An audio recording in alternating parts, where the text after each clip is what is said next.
后来有一对为捷克来的翁仔某到太鲁阁国家公园来爬山，因为风台失去着联络，即摆找着人咯。原来是伫个岳王亭这个景点来避难。今仔日空勤直升机甲因平安吊挂落山。搜救队员刚到抢拿，准备要救掉伫太鲁阁这对捷克的翁仔某。空勤的直升机将因平安救落山，救护车马上就伫边太平。救援人员将因扶咧，两个游客看行向救护车，看起来真忝。加在因可以当家己行，佮向镜头热手第一。Yesterday, we don't know that there is typhoon. We expected that this season is the beginning of November. 两个人已经唔是头一摆来台湾，虽然有做功课，也是当着风台。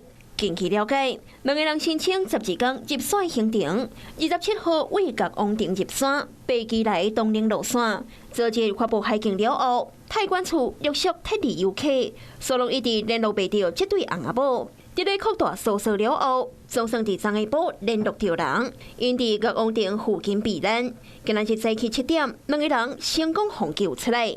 出动直升机，这摆大概要30班，加在获救的人拢平安。重要关键部分是，当他们发送求救讯息之后，他们就在原地待命不动，这个是非常重要的。那由于他们在行进的过程里面呢，他们准备的粮食是14天的粮食，所以他们衣食也没有匮乏。加在因有村高价食食，会当挡过风台暝，是讲因规身躯拢淡薄落，敢来当秘伫布棚内。消防出动12个人，甲直升机，总算平安救出这对捷克的翁仔某。